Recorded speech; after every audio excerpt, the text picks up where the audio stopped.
Vice admiral Mohammad Salim साहब, आपकी तरफ आऊँगी। अब ये जैसे कहा जा रहा है कि आबनाए हरमज़ को खुलवाने के लिए अमेरिका, जनूबी कोरिया, चाइना, इवन अमेरिका तक के इंग्लैंड तक के वो कह रहा है कि जंगी जहाज़ आएंगे और आबनाए हरमज़ को खुलवाने की मुकम्मल तौर पर कोशिश की जाएगी। आपको लगता है कि बाकी तमाम यूरोप या फिर बाकी कंट्रीज़ आएंगे आबनाए हरमज़ खुलवाने के लिए ट्रंप के स्टेटमेंट के बाद, क्योंकि स्टिल अभी तक कंट्रोल स्ट्रेट ऑफ हरमज़ पे सिर्फ ईरान का है? जी, आपका बहुत शुक्रिया मुझे प्रोग्राम में मदऊ करने के लिए। देखिए, इस मौजू पे मेरा ख्याल है कि बहुत ज़्यादा बात हो चुकी है। मैं इसको दोबारा एम्फसाइज कर देता हूँ कि जो स्ट्रेट्स ऑफ हरमज़ है, इसमें ईरान को काफ़ी जोग्राफिकल एडवांटेज है।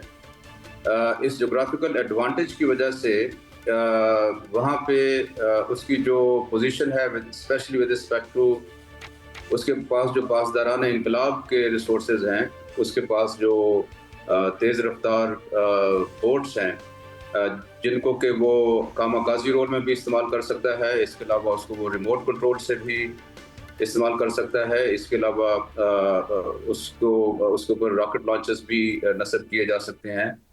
उनको मल्टीपल तरीक़ों से उनको इस्तेमाल किया जा सकता है। और जोग्राफी जो है वो उसको बहुत ही मददगार है इस कॉन्टेक्स्ट में। और उसके पास ये भी नहीं है कि वो कोई थोड़ी तादाद में है ये वाले वसाइल, उसके पास ये काफ़ी ज़्यादा तादाद में है। ईरान क्योंकि अपनी एग्जिस्टेंशियल वॉर लड़ रहा है, इसलिए हर वो काम वो करेगा जिससे कि वो अपनी जो सालमियत है उसको वो अचीव कर सके। इस वजह से उसके पास जो सारे वसाइल हैं वो एसिमेट्रिक हैं। जो बाकी आपने मुल्कों के नाम लिए हैं, यूएस, चाइना, फ्रांस, जापान, जनूबी कोरिया, इंग्लैंड, ये तमाम ममालिक है जो कि अब अपने जंगी जहाज भेजेंगे। इसका मतलब तो ये है ना कि बात अब अमेरिका के बस में नहीं है। जी, ये बात अपनी जगह पे दुरुस्त है, लेकिन जो मैं पॉइंट हाईलाइट करना चाह रहा हूँ कि ये जो भी लोग आएंगे वो अपनी कन्वेंशनल नेवी को लेके आएंगे, और इनकी कन्वेंशनल नेवी मोस्टली मुश्तमिल होगी जो आमतौर पे जहाज़ होते हैं, समुद्री जहाज़, बहरी जहाज़ जिनको कहते हैं, जंगी जहाज़ जो होते हैं, और वो लेके आएगी। उसके खिलाफ जो कि बड़े एक्सपेंसिव एक्चुअली प्लेटफॉर्म्स हैं, और ऑफ कोर्स उनके पास अच्छी कैपेबिलिटी होती है, लेकिन उनके पास जो ज़्यादातर कैपेबिलिटी है वो एक कन्वेंशनल जंग लड़ने की कैपेबिलिटी होती है। उसके खिलाफ जो ईरान है उसके पास एसिमेट्रिक मीन्स हैं, गैर जो है ना जो रवायती हथियार हैं उसके पास, उनका मुकाबला करने के लिए इन जहाज़ों के पास उतने वसाइल नहीं होते कि वो इन गैर रवायती जो उसके पास मीन्स हैं उनको वो बिल्कुल 100% तरीके से उनका मुकाबला कर सके। उनके पास इतनी सलाहियत मौजूद रहेगी ईरान के पास कि उनमें से अगर वो 10 बोट्स भी भिजवाता है एक टारगेट के अगेंस्ट, तो उसमें से 1 या 2 स्नीक इन कर ही जाएंगी, और उनके उस महंगे प्लेटफॉर्म को जो कि बहरी जहाज हैं उनको वो नुकसान पहुंचा सकती हैं। और इस चीज़ का इन तमाम ममालिक को अच्छी तरह इदराक है, उनको इस चीज़ का एहसास है। बिल्कुल ठीक हो गया सर, आपका पॉइंट आ गया। ब्रिगेडियर साहब, जैसे बड़ा आई थिंक ब्रीफली हमें स्ट्रेट ऑफ हॉर्मुज़ पे बता दिया मोहम्मद सलीम साहब ने, बट अभी जो ऑन ग्राउंड सिचुएशन है ईरान के अंदर, अभी इराक़ के अंदर से अमेरिका ने कह दिया हमारे तमाम फ़ौजी जो हैं वो वापस आ जाए, क्योंकि उनको पता है उनकी जान को ख़तरा है। फिर उसके बाद वहाँ से एक जब जहाज़ गुजर रहा था, वहाँ पर सारा नेवल जो स्टाफ था वो सब चाहे इंडियन था, लेकिन अमेरिकन जहाज़ था, वो भी पासदारान इनकलाब ने अटैक किया और वो जहाज़ जो है अब अमेरिकन जहाज़ डबो दिया। कसूरवार अब किसी को भी कहा जाए। इस टाइम पे जो सिचुएशन नज़र आ रही है ऑन ग्राउंड, आपको लग रहा है ईरान इतनी तबाही के बावजूद भी खड़ा है, स्टिल स्टैंड, और अभी भी उसकी कैपेसिटी है कि वो अमेरिका या बाकी तमाम ममालिक भी आ जाए तो उनको जवाब देगा? देखें, बात यह है कि अमेरिकन ने और इजराइल ने बड़ी मिस कैलकुलेशन की थी इसके बारे में, ये ईरान के बारे में। They did not know the history कि ईरान कितनी रेजिलेंट कौम है, और उनको ये पता था कि एक दिन अमेरिका और इजराइल ने हमारे पर अटैक करना है। सो उन्होंने टोटल 20-25 साल से एक ही काम किया कि ड्रोन्स और मिसाइल्स, वैरायटी ऑफ मिसाइल, जिसमें हाइपरसोनिक, सुपरसोनिक, क्रूज, सब मिसाइलों से तैयार किया और हज़ारों की तादाद तैयार करके उसने रखे। उसने एयरफोर्स के ऊपर बॉर्डर नहीं किया, यही उसकी एयरफोर्स है, जैसे कि हमने हमारी एयरफोर्स ही है।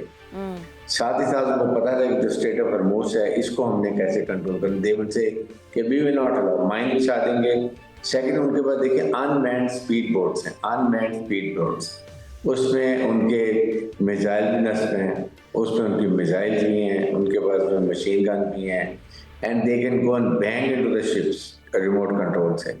और इसी वजह से कोई दुनिया की शिपिंग लाइन जो इतने एक्सपेंसिव शिप्स है, कोई रिस्क नहीं लेना चाहिए कि अमेरिकन के यहाँ जी हम गुजारते हैं और आगे एक बोट आए उसको उड़ा दे उठा के।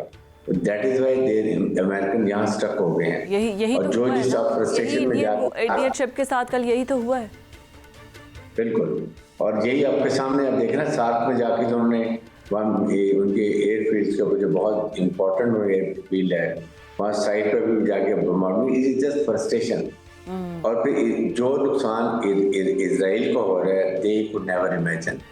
इसी उन्होंने ब्लैकआउट किया हुआ है, किसी जर्नलिस्ट को नहीं, फॉक्स न्यूज, CNN, BBC, ये इनके कोई खबर नहीं आ रही है। उन्होंने डिसाइड किया हुआ है कि हमने जहाँ स्ट्रेट ऑफ हॉर्मुज से नहीं जाने देने। और जो चाइना कह रहे हैं, China will never come. China तो उनका फ्रेंड है ईरान का, चाइना को तो उन्होंने कहा जी आप भेजिए, पाकिस्तान को आप भेजिए जहाज, we will allow you but will not allow others. वो कह रहे हैं कि अगर आप युआन में अदायगी कर रहे हैं फ्यूल की तो आपके शिप को गुजरने की इजाजत है। यहाँ तक चाइना के लिए ऑफर है कि कोई और मुल्क भी अगर युआन में अदायगी कर रहे हैं तो यू आर राइट, चाइना तो फ्रेंड है, वो तो कभी भी नहीं आएगा। इसी वजह से तो वो कह रहे हैं कि अब चाइना से भीख मांग रहे हैं। ये अब्बास अरागची का स्टेटमेंट है। भट्ट साहब मैं आपकी तरफ आऊँगी।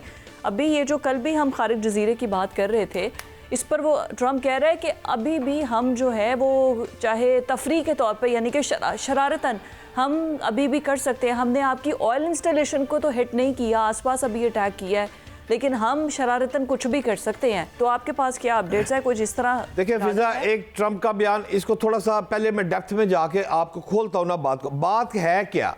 बात यह है कि अमेरिका और ईरान की जंग हो रही है। इस जंग में आप नाए हरमस एक इंतहाई अहम चीज़ है। यहीं से जंग का को मंतकी इंजाम तक बात जानी है। अब वहाँ पर अमेरिका की रसाई नहीं हो रही। इसके साथ एक ऑयल एक्सपोर्ट आर्टरी है जिसको खारिग आइसलैंड कहते हैं। ये जो खारिग है, यहाँ से 90% तेल जो है वो वहाँ से गुजर रहा है। अब जब ये गुजर रहा है तो अब ट्रम्प साहब फरमा रहे हैं कि जी हमने इसको तबाह कर दिया है, हमने ये कर दिया, और पूरा मुकम्मल बयान उन्होंने कर दिया है कि मुकम्मल तौर पर तबाह किया। लेकिन जो मेरी इंफॉर्मेशन, जो मेरी तहकीक है, मैंने इंटरनेशनल मीडिया को पढ़ा है, उसके मुताबिक radar, air defence system, missile या नेवी स्पोर्ट्स पॉइंट, मुमकिन फौजी स्टोरेज या कोई शहादतें हुई होंगी, बंदे मार दिए। ताहम अभी तक सेटेलाइट तस्वीर में मुझे कोई ऐसी, मैंने चेक किया है, मुझे आग या बड़ा धुआं बहुत ज़्यादा नज़र नहीं आया जिससे मैं कहूँ कि डिपो तबाह हो गया।